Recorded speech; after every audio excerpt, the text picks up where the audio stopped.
nananatiling maluwag pa at nakauupo ang mga pasaherong dumarating sa PITX para umuwi sa kanilang mga probinsya ngayong papalapit na ang Semana Santa.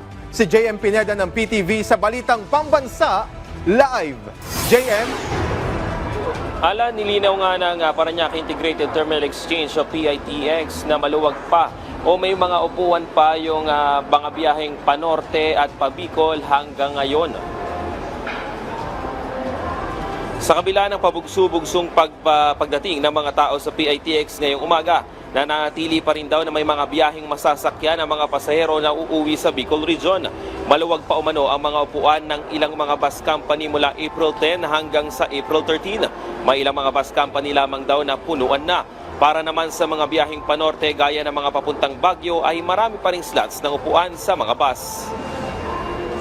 Simula ngayon hanggang April 13 hindi pa naman fully booked specifically for Bicol Region. Yung other trips natin, lalo na kung hindi naman kayo pupunta ng Bicol, kung pupunta kayo ng North, marami pa rin po lang available na trips, Pero kung iniisip natin na habol tayo for Bicol Region na makapagbiyahe during this before Holy Week, pwede naman po kayong pumunta dito for walk-in na makabili ng tickets dahil usually nare-replenish naman yung buses natin.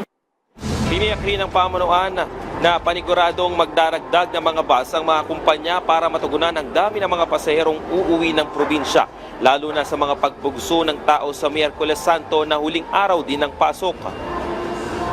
Kasi last day ng workday, syempre dun palang babiyahe. Ayaw naman nating makamiss ng workday malamang, Yung iba natin ng leaves, katulad ng iba.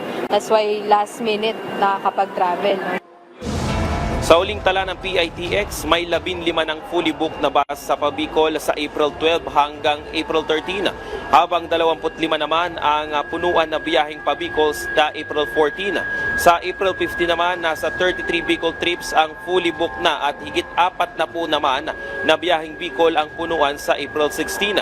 Sabi ng PITX, iwas aberya umano kung sa online magpapabook ang mga pasahero dahil makakalabas rin o makakalagpas rin sila sa mahabang pila.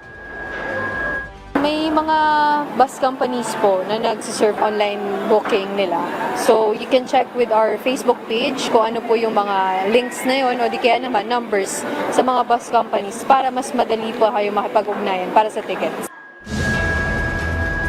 Sabi rin ng pamunuan na paalala nila na dapat magbaon din ng mahabang pasensya itong mga pasaherong may bit-bit ng mga malalaking bagahe.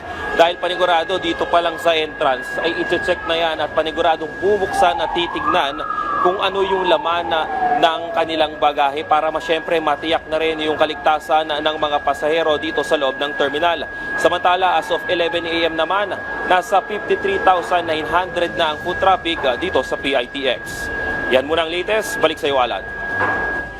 Maraming salamat, JM Pineda ng PTV.